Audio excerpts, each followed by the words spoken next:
Thank you, Mr. Chairman. Thank you, Mr. Secretary, for joining us today. Like you, I attended the Munich Security Conference earlier this year, and in a meeting that I had with several European prime ministers and several of your colleagues within the administration, your colleagues recognized that NATO is both bigger and better funded today than it was 10 years ago. And I am fully willing to admit that that is a byproduct of several factors, including Putin's aggression, previous administrations, and indeed a byproduct of actions by this administration and this president's first term as well. But I want to focus in today on statements and actions that I believe go beyond pressuring and leverage and actually fundamentally undermine the foundation of NATO. On January 21st of this year, in the president's speech in Davos, he said, we, quote, never got anything from NATO. 2 months later, the president said on Truth Social, speaking of NATO, they will do nothing for us. Mr. Secretary, do you share the president's assessment that we, quote, never got anything from NATO? Well, I think what the president was speaking to at that moment, and was what I'll speak to you about now, is one of the reasons why I've been such a strong supporter of NATO is because they allow us to use these bases, because it allows us in a time of contingency, like the one in Germany and others. And for the first time, we see NATO countries denying us the use of their bases, which undermines the purpose of our involvement. These statements, including the one we never got anything from NATO, happened before the war in Iran, which falls outside of the Article 5 invocation. It falls outside of a war of defense. Do you share the president's assessment that we, quote, never got anything from NATO? I share the president's assessment that on issues that are a priority to the United States... I'll take that as you disagree with his assessment that we never got anything from NATO, because, Mr. Secretary, let me reclaiming my time, Mr. Chairman. Mr. Secretary, I'm asking very specifically about a specific quote. I'm not asking whether NATO can be better or reformed. I'm asking if we never got anything from NATO. And I want to specifically ask you, Mr. Secretary... Well, why are you asking me if I can't answer? You're not answering the question that I'm asking. You're answering a different question about whether NATO can be better or reformed. And so I'm going to move on, Mr. Secretary.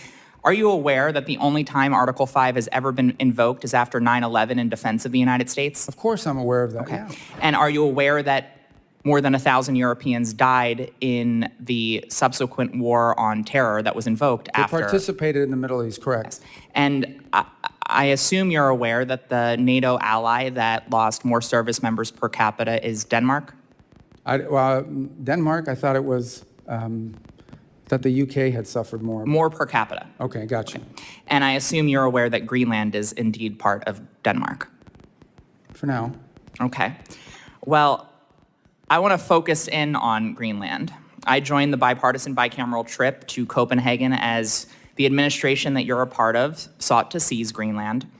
In the president's speech at Davos, he said, referring to Greenland, quote, you need ownership to defend it. Mr. Secretary, does the United States need to own land within NATO to defend it?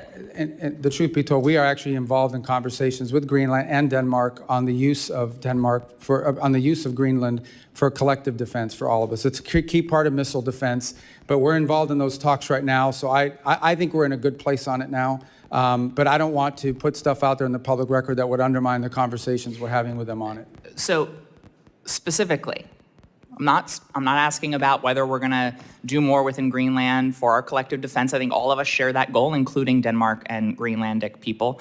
But does the United States need to own land within NATO to defend it? That's what the president said, and that was the justification for those statements and the attempt to seize Greenland several months ago. The president's view is that it's a lot easier to defend it when you have control and complete control of it. We are obviously having conversations with both Denmark and Greenland. They are ongoing on a monthly basis now. I think we'll have pretty good news on it at some point. So I take that as you disagree with the literal words of the president of the United States. And I want to put a finer point. I think he's right. If we owned it, it would be easier to defend it. But that's not what he said. He said you need to own it to defend it, which fundamentally undermines the central tenet of Article 5 of NATO, which states that the parties agree that an armed attack against one or more of them in Europe or North America shall be considered an attack against all of them, and if such an armed attack occurs, each of them will assist the party or parties attacked. So sitting here with, I'm sure, many leaders across Europe within NATO and many leaders beyond, including Vladimir Putin, potentially watching the words and listening to the words that you are saying, can you reassure our NATO allies and make it clear to Vladimir Putin that if a NATO ally is attacked and Article 5 is invoked, that we will defend them? The United States is still in the NATO alliance, and we'll be there in Turkey to talk about all these topics. The president himself will be attending the next NATO a meeting of heads of state where all these points will be made clear. We're still in NATO, but NATO needs significant changes, and the president has made that clear. And he He's is very funded. disappointed in NATO. Representative Self is recognized.